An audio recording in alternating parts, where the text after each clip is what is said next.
broadcasting live out of a basement in Appleton, Wisconsin. You're tuned into Fox Cities Core on WCZR Code Zero Radio. We're the show that gives you an opportunity to call in and be a part of the show. Our call-in line is 920-358-0795. Core.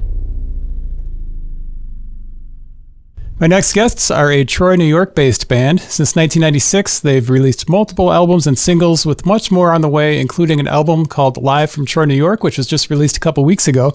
They're in town to play Mile of Music. I'd like to welcome Super 400 to Fox Cities Core. How are you guys doing today? We're great. Great. Thanks for having us, Andy. Thanks for coming, and you're all coffeeed up, which is important. We're getting there. This is not your first time at Mile of Music. Is this your second appearance at the festival? Yeah, it's our second time here. So being your second time, does that make it easier as far as knowing what to expect? And I'm sure the first time you're coming into town, you hear about it from friends, but you don't exactly know the full area of the mile and what it entails. Yeah, it's actually a mile of music. It's not just the concept. We rolled into town, and I think the first thing we did was we went to the Welcome Center so we could register. And right away, everyone there makes you feel welcome. And you can sign up for massage for your tired bones, and you can get your skin checked, things that a lot of musicians don't have access to, maybe because they're traveling a lot or they don't have good health care. So we jumped right into that, and next thing you know, we're playing and making new friends. How did you hear about the festival originally?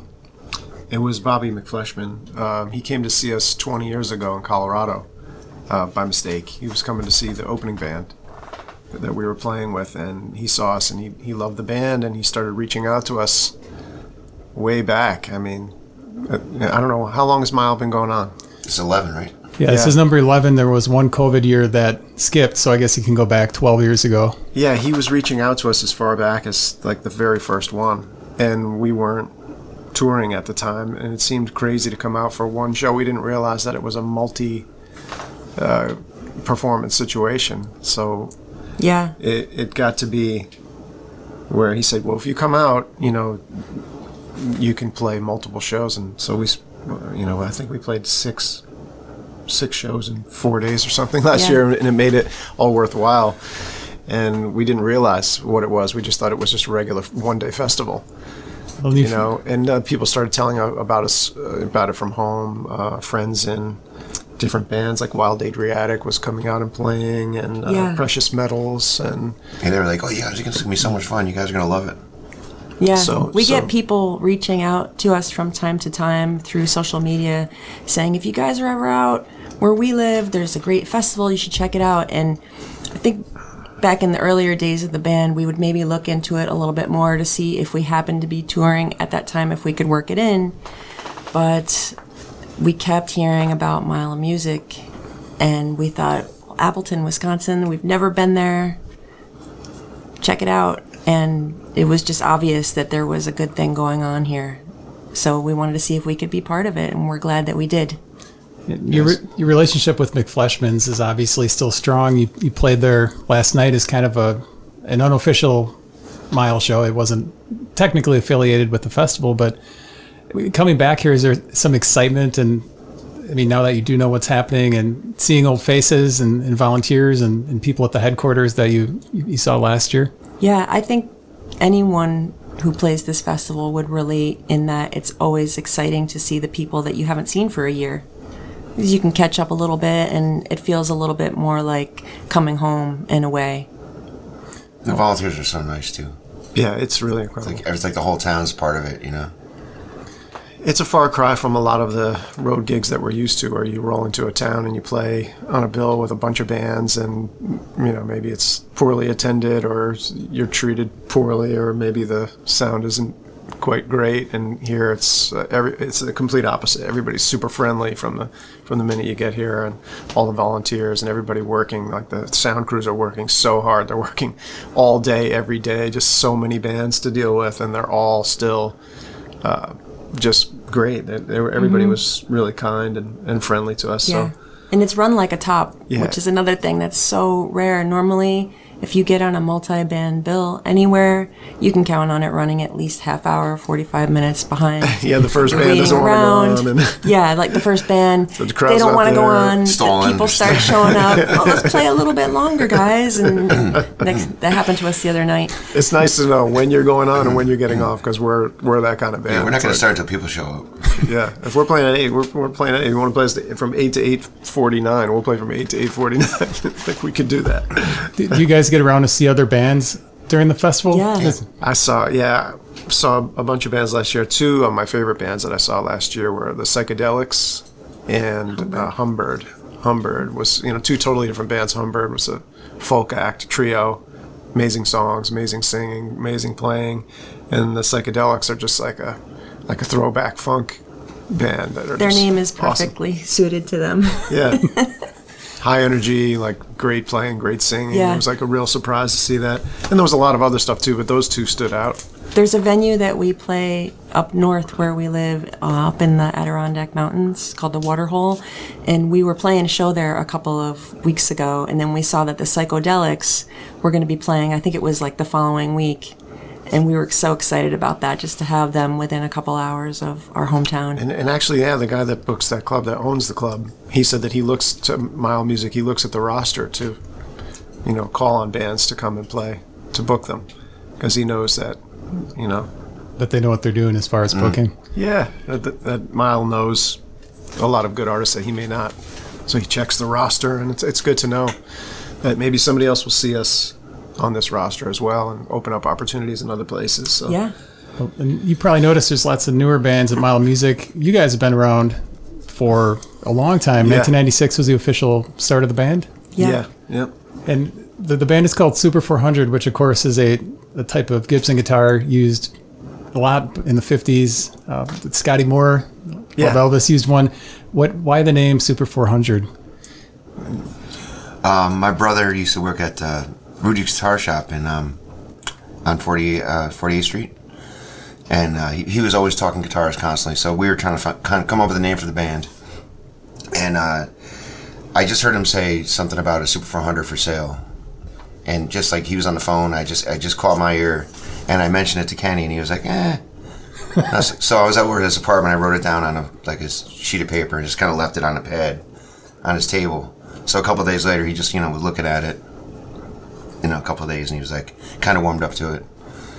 Yeah, I thought it sounded like a cool motorcycle, or like a race, or maybe a motorcycle race or something like that. I didn't know about the guitar. Soapbox Derby. There was a guitar that was outside of my interest because it was really a jazzy guitar, like a really fancy jazz guitar, hollow body guitar. And at the time, I was playing an old Les Paul Jr., like a really simple solid body guitar that was.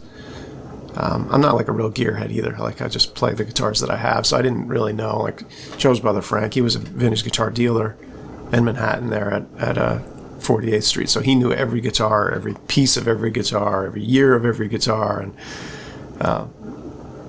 to me, it just sounded like a cool name. To get people that ask you why don't you play a Super 400? Yeah. Yeah, I tell feedback constantly because I'm afraid of jazz, and this is a jazz guitar. Well, all 3 of you guys are super players. I'm blown away.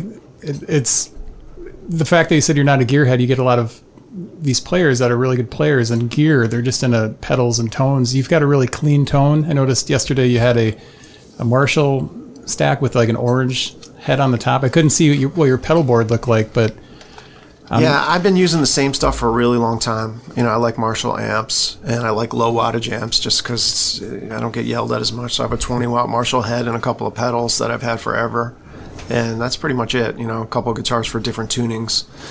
But I don't get too caught up. I try not to get too caught up in the gear side of it, and I just try to concentrate on my playing. I feel like that's where it's at. I do know what I own. I know what it is and everything, but I don't like constantly research every little bit of what pickups go in what guitar and stuff like that. I don't always know, like, what year is this? People ask me what year my Les Paul is, and I have to look on it to see because, I'm more concerned with the playing. Well, getting back to when the band started, it was you and Joe, and then I think Lori, you ended up getting into the picture a year or 2 after the band was officially off the ground. Yeah. Can you walk us through how you came into the fold? Yeah, sure. I went to college after high school to fulfill my family's desire for me to complete higher education, and I had a great time doing it. I loved college. I loved to learn. But it was a formality for me because I knew I was going to be a musician or an artist in my life to make my way. And so after that ended, I just started looking for musicians, and I looked far and wide. I went down to Austin, Texas. I spent time in New York, and then I was back home, and I would go to different open mics and things, just looking around. And there's a club, I don't know if they're open anymore, but they're open forever, called Paulie's Hotel on Central Avenue in Albany, New York. And I walked in there one night, and Kenny and Joe were on stage playing, and that was my sound. I knew it right away.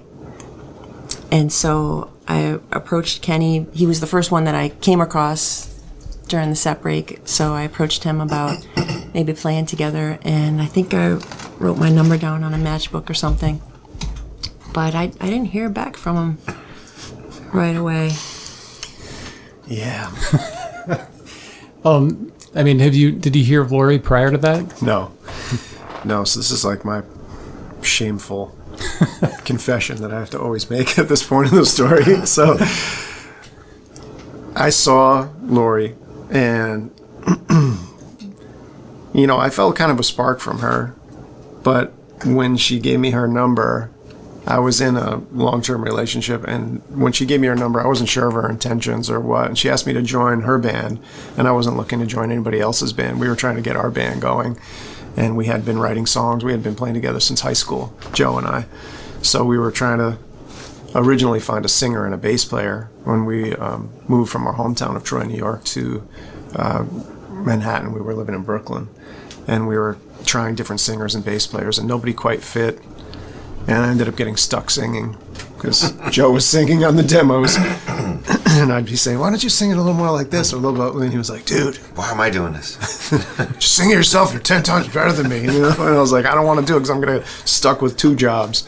And I ended up having, singing. So I was singing at that point, and we were looking for a bass player. But I honestly, I was young and stupid, and I had never come across a female bass player that could really play in my limited experience growing up in a small town, and even my or any bass player that could really play. Yeah, it was hard to find any bass player that was good. But I threw a number away because I was like, just dumb. Girl's number in the pocket. Yeah. Yeah, girl's number in the pocket, bad look. She's a bass player. Oh yeah, sure. Yeah, right. So I thought I was doing the right thing, but it was the wrong thing for my life path. So I probably should have come across Joe instead of Kenny that night. But right. We have a good friend. That is how it worked out, though. Yeah. Through you, that we did get together. Well, it was originally, this was back before cell phones times. This was in the 1900s, and 1900s. the Late 1900s. previous century. Really good drummer, great musician, a guy that we still play with and know very well, Steve Candlin. He called me on the landline and said, "Did you meet this?" You happened to be home.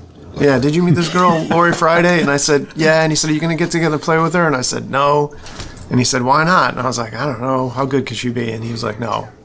She's really good. She's got an amazing natural feel. You guys she would be great with you guys. You should get together and play with her." So I was like, I threw a number out. I don't know where she is. I don't know where she lives. I don't know anything else about her. She was just in this club one night. And I don't know, through the grapevine, we found out that she was working at Last Vestige Record Store, which is like this record store that's been there forever, vinyl record shop. And so Joe went over there to talk with her, and then she came over to play.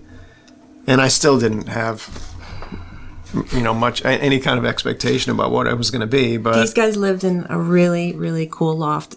Troy, New York is an industry town from turn of the century, the last century, not the 1900s, the 1800s. And so there are a lot of really huge brick buildings in downtown. So these guys lived in one of them, and they had an enormous loft space. I don't know how many square feet it was, but it was like 2 houses worth. And they carved out bedrooms for each of them and a rehearsal space. And I walked up there and it was just killer. They had the drum kit, the amp, Leslie cabinet, an Ampeg SVT all tube vintage head with an 810 bottom. So it was like walking into a really cool situation. I felt at home with that right away. I think it's the only time we ever played on in that spot. It was the first time. She came up and she had her bass and it was like hello. We didn't really talk too much, and then we just plugged in. We didn't talk about what we were going to play or anything. We just started kind of noodling around, and it turned into this jam that went on for about 45 minutes. And at that moment, we sounded basically exactly like we sound now. I mean, it was from the very first minute when we started playing. Whatever we have, for better or worse, it was there from the very first minute. And when the last notes of that thing started fading away, there was no question about asking her to be in the band. She was in the band. I mean, we were a band. There was no, it was basically like, okay, you got to learn these songs. Let me check my calendar. I don't know if I can fit you guys in. It was like, we got a gig like on Friday. Can you learn these songs? And she did, and she just started killing it. And happened fast. It happened really fast. And it wasn't maybe 6 months later, we got a major label record deal. That was for the self-titled album? Yeah, we made a record, and it was picked up by Island, and it was just like everything started happening really fast. And then everything came to a grinding halt really fast as well, because Island was bought by Seagram's, and it was this whole thing where Seagram's bought up a bunch of labels, and they let all the rock stuff go. And they fired everybody that worked at the label. Lori tried to call, can I talk to so-and-so? They don't work here anymore. Can I talk to so-and-so? Nope. They don't work here anymore. It was literally the beginning of what the state that music is in now started then. Yeah. We were one of the last, time periods where you could get a major label record deal.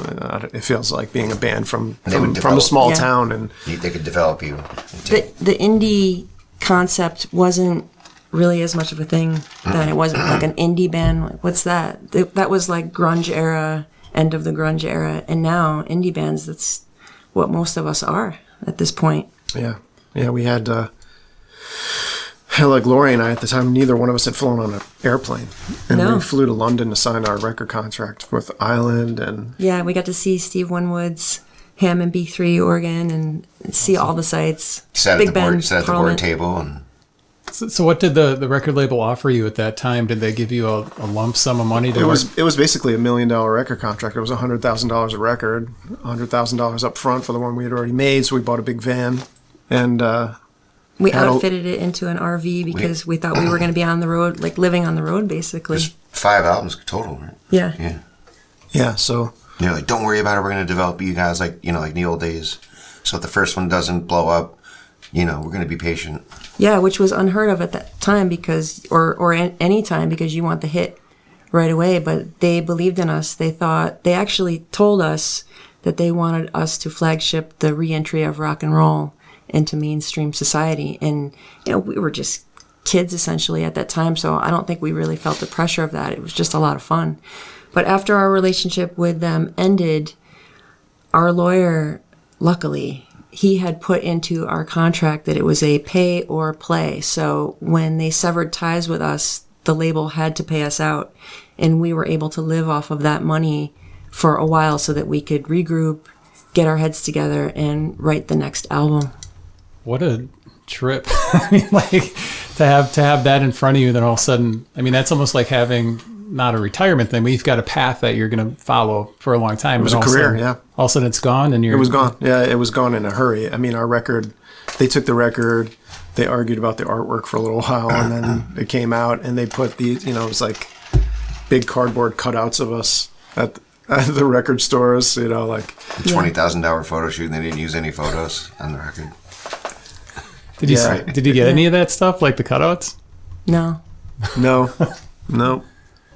No, we didn't get any of that stuff. I still have a box of cassettes, though, if you want one. So do I. It was a trip. Yeah, we had a manager, and we had, a major label record deal. When we flew to London, we signed with Fair Warning Booking Agency, which is like one of the biggest booking agencies in the world. They were Metallica, they had Madonna, AC/DC, like all these huge bands.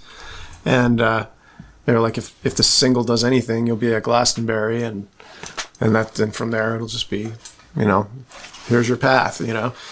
And as soon as our record came out, this whole thing, happened, and they bought the label, and then our manager quit on us. He was like, "I've had enough." Good luck, guys. So we had, within a matter of a couple of weeks, we went from this path to having no management, having no record label. We were just a little band in a little town. It's a strange thing to come home to. Yeah, little town. Troy's just a little city, so people were elevating us to hero status when we got signed to that deal. But none of our friends went away after we lost it. We didn't lose our ability. We were crestfallen, but we carried on. So we did have to start over, and we just started playing more, regionally, and working our way around the country more. And then we ended up getting a really good festival in Spain, which opened up Europe for us. So then we toured Europe for a while, and just continued. We've had some indie label deals and mostly self-release stuff at this point. Yeah. And we can do things at our own pace.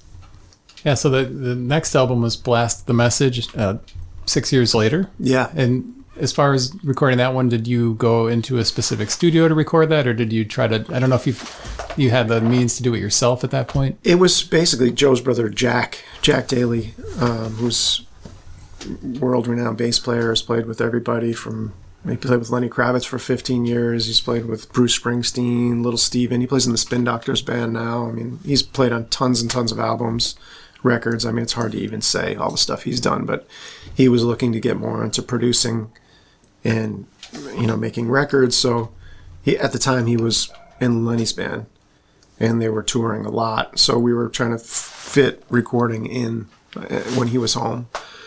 So we did a lot of the recording at our house. In the basement. Tracking. We had an old country house. It was like 1860s farmhouse. Nice. And all the tracking was done there. And then we would go down to Jack's house and do overdubs and vocals. Because we always track everything live. The band always tracks live. So we would track it, we tracked everything live, and then the overdub stuff was mostly just me and Jack, mostly me just singing. There's not a lot of overdubs on our records. And before that, I saw that you played with Lenny Kravitz. You mentioned Joe's brother playing bass for him. You played with him on Saturday Night Live, is that true? Yeah, that was an opportunity through Jack and through Craig Ross, who was the musical director of the band at that time. Craig had heard our music we were working on. I guess Blast the Message was out at that time, or was getting ready to be out, and Jack had played some stuff for Craig, and he was impressed with it, and he liked my playing, and they needed an extra guitar player, because, Craig's an amazing guitar player, and Lenny also, so they just needed extra because that particular song had 4 distinct guitar parts on it. It had electric guitar, acoustic guitar, 12-string, and electric sitar. So that was Again? Again was the song, yeah. So they needed somebody to cover somebody to play 12-string and somebody to play electric sitar. So I was put in to play the electric sitar part. And Junior Marvin. No. I think you played the 12-string, didn't you? Yeah, I was put in to play the... Oh, and then yeah. They switched us because Junior Marvin, who was in the Wailers, amazing guitar player. So it was me and Junior Marvin were like the extra guitar, so it was amazing to meet him and hang out with him. He never really played with a capo, and there was a capo on the 12-string guitar part, and he was like, I don't know what to do with this thing, so they swapped us, and he played the sitar, and I ended up playing the 12-string. What did you play? What was the guitar? It was like a Dan Electro 12-string.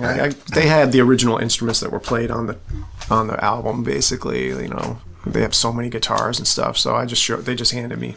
Was there any pressure, or did you have kind of an easygoing mentality about it the whole time? No, tons of pressure. Oh my God, it was my first really big, and the biggest live TV thing I've ever done. There's millions and millions of people watching that thing, and also with Jack, who was, growing up, Jack was my hero, and it's like, I don't want to disappoint him, or, it's like a whole nother level of intensity. It's like that sideman role is something I've done occasionally, but there's a lot of pressure in those situations. You cannot make a mistake. You cannot falter. We're back home watching on TV.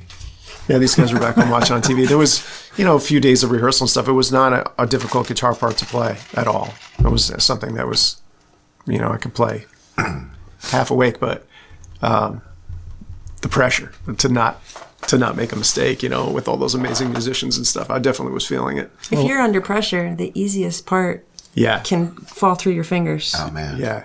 It was intense, really intense. But those guys, they were all really friendly and great to work with. And I knew some of them, like George Lax was the keyboard player in the band. He played on a lot of our records, played keys on the records. And I, worked with him in different arrangements before. And, it was a trip, though. Have you ever watched SNL in the same way since? No, because being there, it was not like anything. I didn't have any preconceived notions of what it was going to be like. But it's interesting that there are two stages. So one is being filmed and one is being set up. And then in front of the stages, there's a big, flat, like concrete space where they have a truck that's driving back and forth all the time with a camera on a crane. And when you're playing, this thing will come zooming in at your face. And there's no audience there. They probably have drones now to do that. I don't know, but the audience is back, like 100 feet back from where you are, and they're up, like far away. So, it looks totally different when it's filmed. Did that give Super 400 a boost after that performance for the? I think it probably gave a little bit of a buzz just because I was in the band and people were talking about the fact that I was doing that. It was a big deal around our little area, so it gave us a little cachet or whatever. But it wasn't like, hey, now you can play Saturday Night We didn't next week. We didn't start promoting ourselves as Super 400 with Kenny Holman, who played in Lenny Kravitz's band on SNL. Yeah, it was one show, so it wasn't like something that I really wanted to talk about a lot as far as promoting the band, because it just seemed really, I don't know, wrong. Well, then you had the relationship with Mike Farris, who you guys were pretty much his backing band for a while. Yeah, we opened for Mike Farris. It was an interesting situation. Tobacco Road was the club, New York club, hard New York club. And we went to see Mike Farris because everybody was saying, you got to see this guy, Mike Farris. And he had this killer band called Peaceful Knievel. And it was Andy Hess on the bass, who's played with everybody. Charlie Drayton George on the drums. George Lax on the keyboard player. And Audley Freed playing guitar. So there's like Government Mule and Black Crowes and Lenny Kravitz and Divinals and like all these different bands wrapped up in that band. And we went to see them. They were great. And Mike was just a killer. He's a killer singer, soul singer, amazing. And we got an opening spot. I don't know how we got the opening spot. We got an opening spot for his next show there.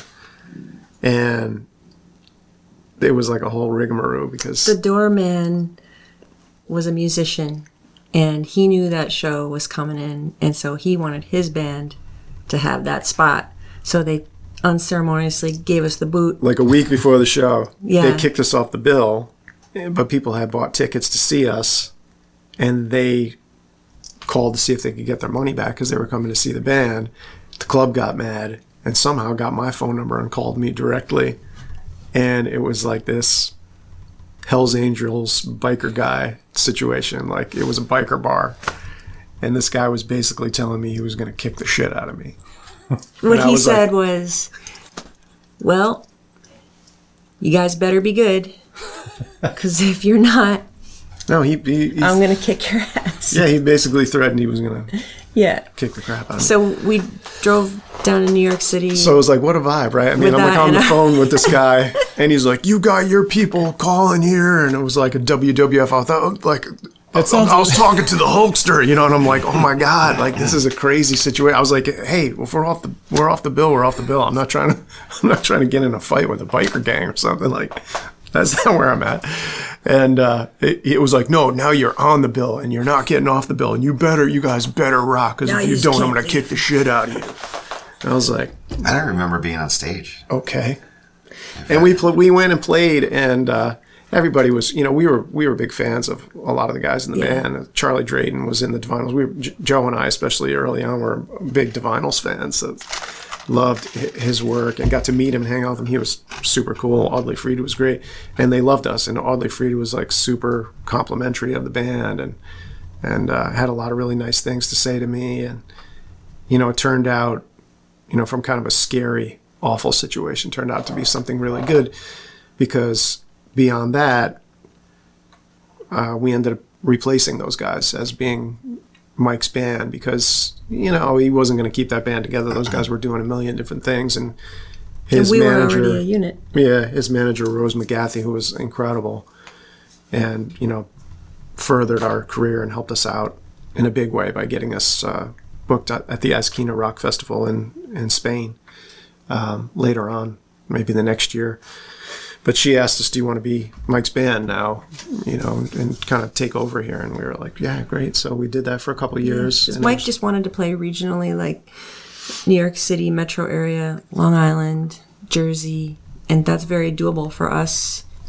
Yeah, we on did the side a lot of of fun. Super 400 gigs, because Super 400 was playing a lot in those same areas at that time. So we had a following that was crossing between both bands. So it was a really wild time with Mike. The fans liked both things, so it helped us, and it helped him, and it was just we were able to help him out and help ourselves at the same time while playing music that we still enjoyed, and it was fun playing. And Mike was he was a good influence on me too, because he was just such a great singer. He kind of got me to level up a little bit. Like, this guy's really going for it. He's the kind of guy that would really. He's got something that I'll never have, and that is pretty rare, and that he can just get a crowd in the palm of his hands with his voice. Like, keep singing like the Donny Hathaway song a cappella. We would play, and the crowd would be going crazy, and we'd run out of material, and he would just sing a cappella, like he would sing "America the Beautiful" or something just by himself, and it would just the crowd would just go calm and quiet. Yeah, there was a 4th of July we did with him on a boat in New York Harbor, and the boat is doing this, and we're playing and swaying, and it got to be. Cymbal stands were taped down. The cymbal stands were taped down. Yeah. And we went around the Statue of Liberty, and there was a hush, and he started singing "America the Beautiful," right? Yeah, like the Ray Charles version a cappella. And, oh my gosh. Yeah, he could. That's a real memory for us. He could really command he's the kind of guy that can just sing on a street corner by himself, and people would just gather around and go like, "What is this? I need to be near it." He's got that kind of voice. So it was inspiring. Was that around the same time you guys were gaining some notoriety overseas with the tapes? Like, you were allowing people to record shows? We did allow people to record, and we had some people that would follow us around, and two of our best supporters, Charlie Monroe and Jim Meany, living in Albany, New York, and they would record our shows, and then Charlie would take the recordings and he would make a package for them and press them on CD. And I think he would send them out to people, and other people would show up at our shows with the microphones, the condenser mics, and they would make cassettes and send them out to whoever wanted them overseas. And there were message boards and tape traders and stuff like that going on, so people were trading the stuff around. It was like we didn't have any part of it. We would just play, and then they were doing their thing. People would show up, and they'd have the little microphones and stuff, and we always allowed it. There was a social media platform called MySpace, I think. At the beginning of it. At the beginning, yeah. And we would get messages from people all over the world saying, I've got your cassette, and they'd send a photo of it. And you still allow taping, right? Yeah. Absolutely. We've got nothing to hide. Yeah. We show up and play to the best of our abilities, and we stand by it. So once we play the music, it's just out there for anyone to have, and we're so honored if anyone wants to have the music for themselves and listen to it after the show. I know that you released more albums around this time, and I know we've got Live 05, which was your first live album, right? And then 3 in the Beast, and around that time, I think, Laura, you were in an accident, weren't you? That had effects on the band. Yeah, we had gone down to record at, we were touring, and we stopped by Ardent Studios in Memphis to see. That's a legendary studio at the Big Star, right? Yeah. And so many others, we were Big Star fans, so we had the opportunity to go there, and we jumped at it. And so many, Stevie Ray Vaughan. So we rolled James in Taylor, there. ZZ Top, huge list of heroes on there. So you were just going down there to check it out or to record? We were going to record one song there. So we went in without any expectation. We knew it was going to be a lot of fun, but we didn't know if it was something we were going to use or not, because who's the engineer going to be? We wouldn't know anyone at Ardent. So can we afford it? You know, we had an indie label at the time, and yeah, we were on tour, and the label suggested, you guys want to check out Ardent? And we said, definitely. So they booked us a Sunday. We had a Saturday night gig in Midtown Memphis, and we played our show, and we rolled in there, and we knew that Jody Stevens was involved. Jody Stevens, the drummer for Big Star, just long time huge fans of Big Star. So we thought maybe, I don't know, maybe we didn't really think that it was possible that we could meet Jody or anything. But when we showed up, we had these little like rally chopper bikes that were up on top of our van, and we pulled them down and got our gear out, and the bikes were off to the side, and we were wheeling stuff in. The engineer Jason Latrow was there helping us wheel our stuff in. And as I first walked in to Ardent, the first thing I saw was Jody Stevens riding one of our rally choppers down the hallway. Beep, beep. And it's Jody Stevens, like, oh my God. Like, first thing, meet Jody. Amazing. So he was great. And we went in, set up our stuff in there. And I know this is getting off track, so you were supposed to be talking about your accident, but it's just we can get back to that. I find the Ardent stuff really interesting. It was Sunday morning, and we'd never met the engineer or anything. Jason Latrow, great guy. We set all our stuff up. We got some basic sounds, and we recorded the song Wave, and it was a first take. What you hear on the record is the very first thing we played at Ardent. Like we played a take, and we went back into the control room and listened to it. It was a new song that we were working on, and when we listened back to it, we were like, that's it. And they loved it because things were changing over to being recorded digitally, and people using click tracks and cutting and pasting stuff and taking a million takes on the drums before they even got, and we're a band that we always play live in the studio. We always track live. There's never a click. There's minimal overdubs. We were very fortunate that the engineer, Jason Latshaw, it was a crapshoot. We didn't know who the engineer was going to be. He happened to be free that day, and he completely understood where we were coming from and who we were as players. He heard us play, and he said, okay, you guys are going to track live. He understood it, and he knew what our sound was, what we wanted, and he saw that record all the way through.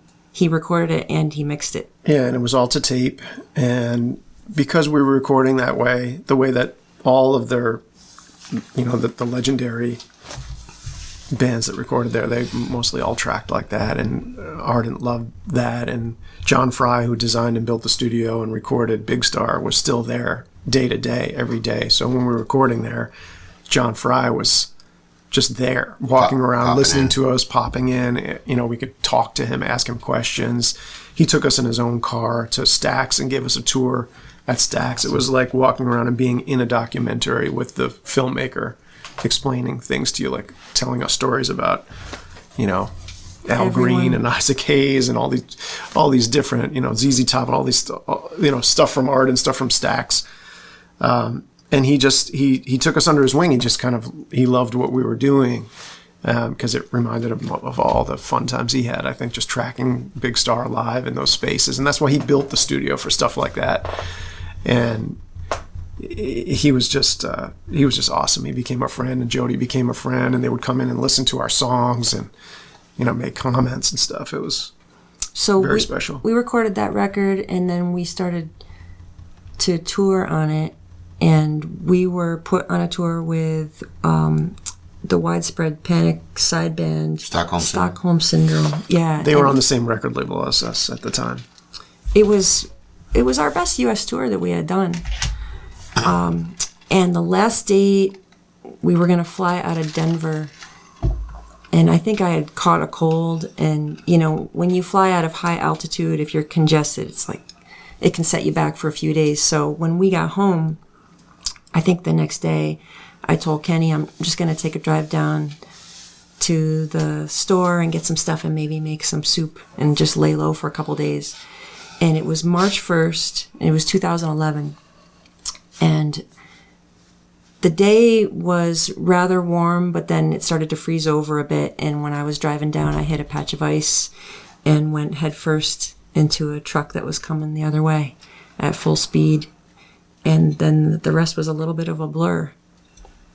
But that set me back for a while. And we knew that it was going to take, who knows how long to recover from it. But it was a lot of rehab and slow going for a while. But we knew we weren't going to probably tour for a bit. So we knew we had to make a living.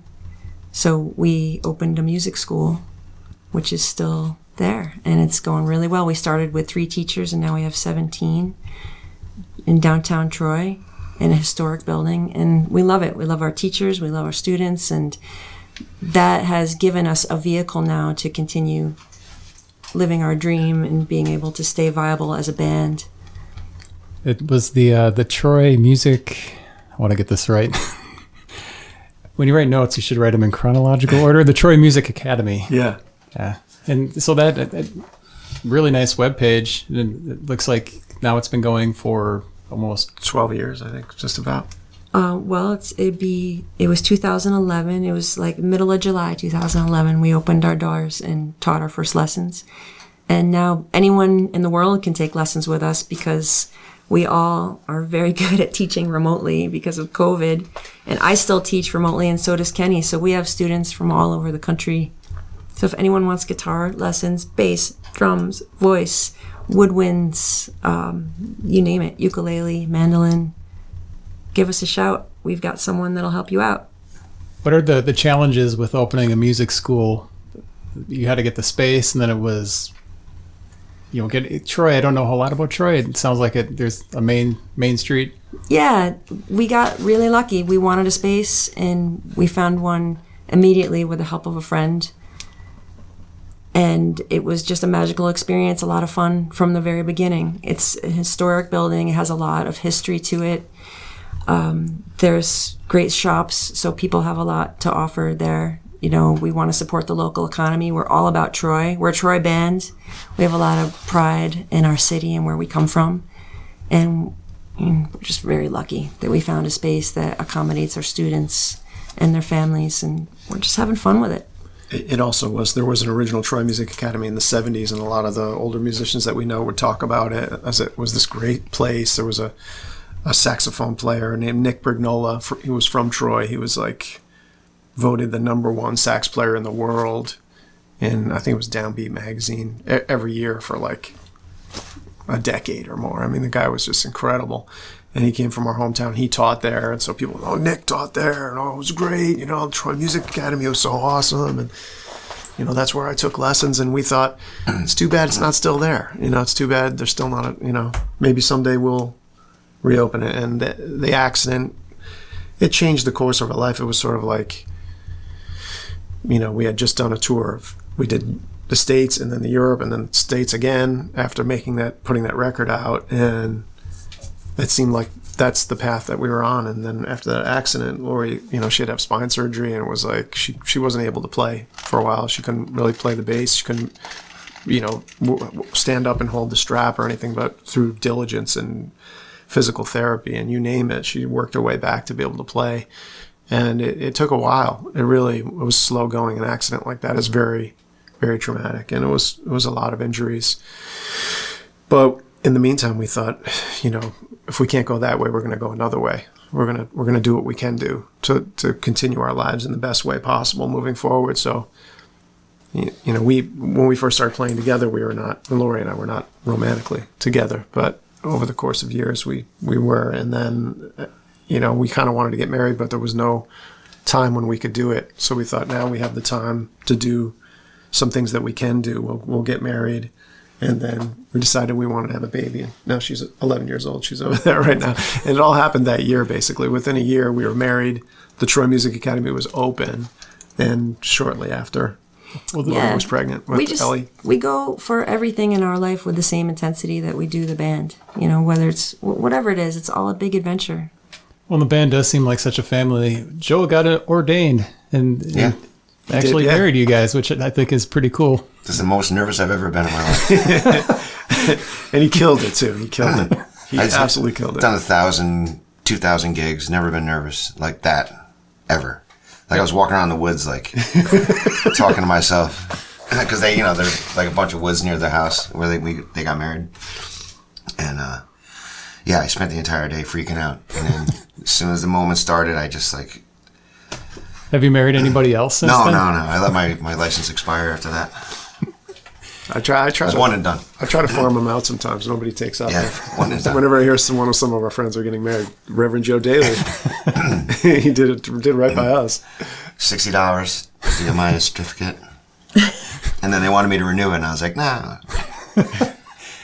How has marriage changed the dynamics of the band? It hasn't really. It hasn't. It's still like the first week we were together. Yeah, it's still like the original, when we got together to play in that warehouse space that first day. The whole thing has just been like one long song from there. It's the same song. We're still playing the same song. We're still having the same conversation. It started off as a musical conversation, and it really hasn't. It's grown and evolved, but it hasn't really changed from that original seed. No, not at all. How would you guys describe your sound? I think of it as just rock, but I know, like yesterday there was Led Zeppelin. A friend of mine, Deidre, loved that the Led Zeppelin album was being played in between sets. But how would you describe your music? And are you influenced by a lot of those bands like Led Zeppelin and the bands, the classic rock? Yeah, we're very influenced by Led Zeppelin, but we're also very influenced by, Nick Drake, and we're influenced by Louis Jordan and so many things.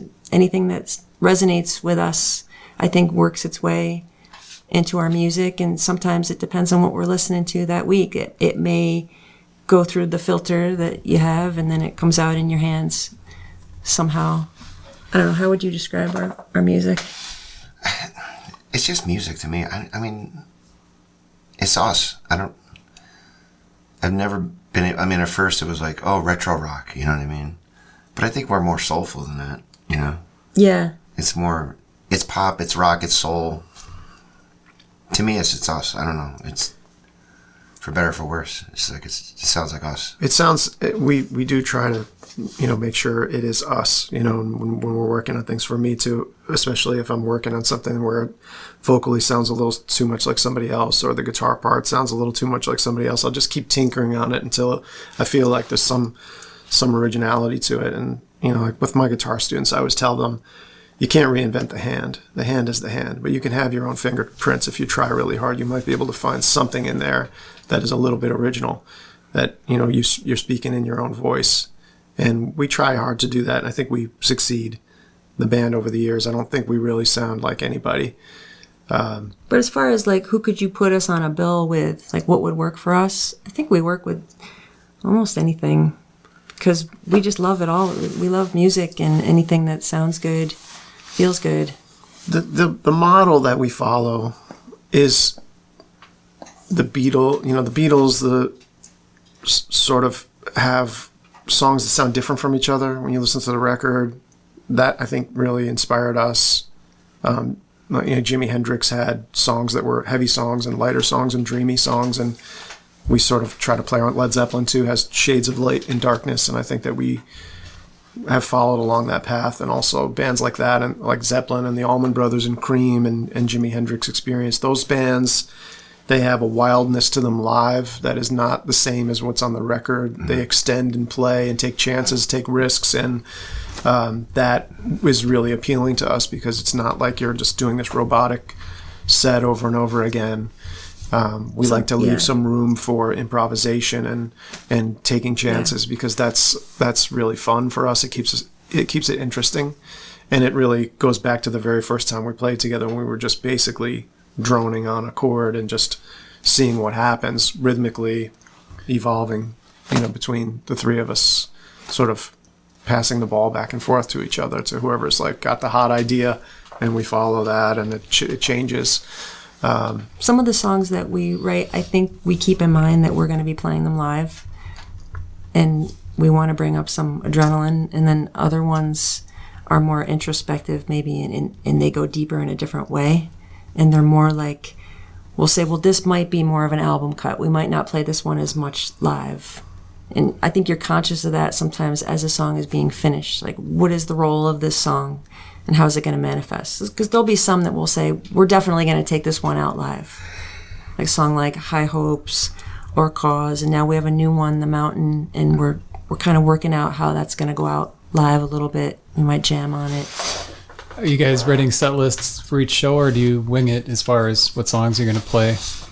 We sort of wing it at the last minute. A lot of times Lori and Joe will write the set list, and oftentimes I don't even have much to do with it. They'll write it, and I'll comment that, oh, that's in a different tuning, or I have to switch guitars between those two, so watch out for that. Yeah. For something like Mile, we will want to have a core group of songs that we play at each show, because if some people are going to follow us, then it might be cool for them to get familiar with a core group, and then other than that, we like to color around those with some different songs. The second show of the day, maybe we'll swap out a couple. They're 50-minute sets, so we usually try to showcase the dynamics of the band between the heavier stuff and the jamming with the sort of dreamier numbers, and just try to mix them all in there so you can get a taste of what the different shades of the band are like. And we absolutely change in the moment as well. If the audience is reacting like they really want the rock, then we're going to bring more of that. If they really want us to do unpredictable things like jamming and taking some turns with the sound, then we'll do some more of that. Sometimes, an audience will really respond to that. Or we'll play a song and stretch it out at the end of something, and we can really feel that the crowd is into they just are picking up on the fact that they're seeing something that's only happening right then. That they just saw something unique that will probably never happen again, which is true. If we feel that energy, sometimes we'll go right off the deep end. How loose are the jams? Because you guys have some pretty good jams built into your songs. Very loose. I mean, we just go in the moment with. I was watching Joe last night to see if he was like kind of looking for cues, and I think I saw a couple times you were looking over at Kenny to see. At least that's how it looked, to see if he was going to go longer or if you're going to come back in. But yeah, just check in certain points. Yeah, if it's going to go back to the song, or if it's not going to go back. Sometimes we don't go back. Sometimes we do. Our jams are like a launching point where, like, okay, now we go. And then if one of us has something in hand that is like a theme that we can follow, then we'll go with that person. We're always passing the ball. And sometimes it feels like a crescendo, and it's like, okay, now we're going to go. We're going back. You know what I mean? Right. It's not something you can really plan. And like we just made that live record, and the stuff that's on the live record, when I went back to listen to it, I don't remember playing any of that stuff. Right. No. And when I hear us playing live in the improv sections, I don't even remember doing it. So live at Troy, New York, it came out a couple weeks ago. It's on vinyl, get it on CD. Was that recorded over the course of one day, or did you do? It was one show. Yeah, it was just one show. And we weren't planning to make a live record. We just, I had asked the engineer at the club if he could send me a board mix, because we just wanted to have some content to put up. And he didn't want to do that for one reason or another. He said, I'll just record it on the board. I'll just multi-track it. I didn't really want that because that made it more difficult. I would have to mix it afterwards, and that's just more time consuming. I just wanted something easy to use to just put with some video, because we had a guy shooting video, and the guy who was shooting video, his hard drive died and he lost everything. So there was really no video footage of it. But when Troy Pohl, the engineer, sent me the multi-track stuff and I called it up, I was like, hey, this is good, and it was like consistent, like the songs were really good. Tempos for each song, which was great, and the jamming was exciting. This is a pretty impressive set. And I was like, oh man, I gotta listen to it now. Yeah, and so we just had the same engineer that recorded it mix it. Troy is he's a well-known local producer and engineer, mix guy, so he just mixed the whole thing for us. There's 21 songs, and we just put them all out. Mistakes and all. There was no, everything was basically what happened that night, and he captured it well enough, and it sounds great. It was a birthday show too. It was Lori's birthday. Yeah. The cover art's really good on that. Who did the cover? Local artist to Troy. Her name is Madison Shishi, and we discovered her in a really kind of by chance way. We played a show at the Cohoes Music Hall, which is probably our favorite venue on earth.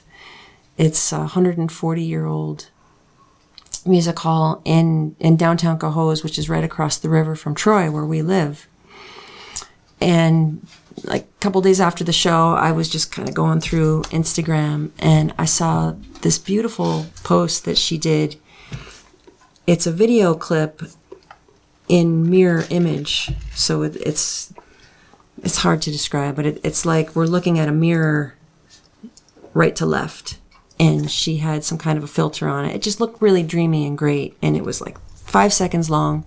So I wanted to give her some props for it, so I just sent her a message saying, I love this, where's more of your stuff? So she sent me to her website, and I loved everything I saw and said, you want to do a video for us? So she worked with us and took some footage for the song Spirit in the Sound, which is a studio track that we released this year.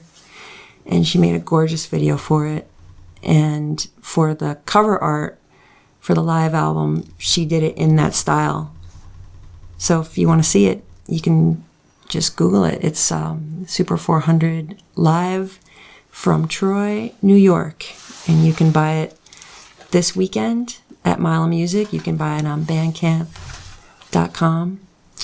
And check it out, because she is an amazing artist, and I think that she has a long way to go. She's going to be doing big things. You guys do have other videos out. You mentioned last night the Quiet Giant video, which was all still stop start. Am I saying that correctly? It's stop motion animation. Tom and Colleen McWatters are a husband and wife artist team in Albany, New York. And we found their stuff online, and we're just blown away at how good they are at what they do. It's all using paper cutouts. We've always wanted somebody to do a stop motion thing. We love it. The claymation and all that stuff. Way back from like the Sledgehammer video, but also we've gotten into like Russian animation and different, things from like the Perestroika era of, this kind of subversive art that was coming out, and all different types of animation. We kind of just really get into it. It's very, very, very cool. We always wanted somebody to do it, so we saw their stuff and we were like, can we afford to have them do something? And so we went for it, and they made us this crazy video with the paper cutouts. And their videos are cool because they're beautiful to look at, and they also have little references that you might miss. So you watch it a few times, and then you'll see things that you didn't notice the first couple times you watched it, and they have an underlying sense of humor as well. And that song is called Quiet Giant. That's on YouTube. Do you have any input into how the plot of the video is going to go, or did Not you just give them the song and let them run with it? No, we told them, go, do your thing. And that song is one of the ones that I think, if you listen to it, you might be hard-pressed to say, who does this sound like? Because I think that shows up the dreamier side of the band that is kind of has some uniqueness to it, I hope. And we would love for people to tell us who it reminds them of. Yeah, it's got a vibe, but we thought it would be cool for them. It would be a good one to have that done too, and it also the video adds like another dimension of kind of weirdness to it. There was a video you did for Flashlight, which is a song that Lori has lead vocals on. Yeah, it seemed like a pretty big production. That was more of a big production. Yeah, we were working with the Label at the time, and that was our biggest production project visually. We started that in the afternoon, and then I think we wrapped at like 8 or 9 in the morning. Yeah. The next day. We had never been involved in something like that. That was filmed at the house too, at that country house mostly at the house, where we made the records. That was a lot of fun. We had a couple of our students as stars of the video. It's just about some kids that want to go see a rock show. And one of them, the girl, her parents are telling her, no, go to your room. And she's up in her room, and her friends put a ladder up on the side of the house, and she sneaks out to go to the concert. In today's social media world, do you feel videos are more important than they used to be, or not as important? Boy, I think they are, but I think that I don't really understand how the algorithm works. And, we do our best to just keep putting little things out. And we're not super savvy with it, but we do have all the accounts. Obviously, we have the Instagram and the Facebook and all this stuff. We're nostalgic. So when we think about being kids, it was the MTV generation. So all you saw of the band that you loved was either in like Hit Parader magazine, or when you waited for their next video to come out. There weren't like reels and clips and stories and posts every day where you could see what they ate for breakfast and what they thought about politics. It was just like, oh, their new video is coming out next Friday. I can't wait. And you would watch it again and again. I don't know if kids still do that. I hope they do. Yeah, I didn't know what Eddie Van Halen was eating for breakfast that day or anything. I just had that poster. He was like flying through the air, like with his red pants on, just like, staring at the back of a Van Halen one. The individual pictures of them. Sin his Lamborghini. Exactly. Like, I was like, that's all you did. It was frozen in this moment of like, wow, this guy jumping through the air. He's just that's what he's doing all the time. He's just like. Well, you guys are I can't miss from Mile of Music. Your second year back, you've got, I think, 5 shows over the next few days. And 6 now. 6 now, and next year one was added? Yeah, I think now we're doing the Super Jam. We're hosting the big jam at the end. We were asked just yesterday to do that. Yeah, the brewing company had asked us to do it at McFleshman's on Sunday after our last official Mile show, which is going to be at Houdini Plaza at 4. So lots of great opportunities, lots of great places to check out Super 400, and you can pick up a copy of your album. You've got that on vinyl at the merch table. On vinyl and CD, and if people prefer the digital format, they can go straight to that. But we'll also give them a code to get the digital. The full 21-track show is available online.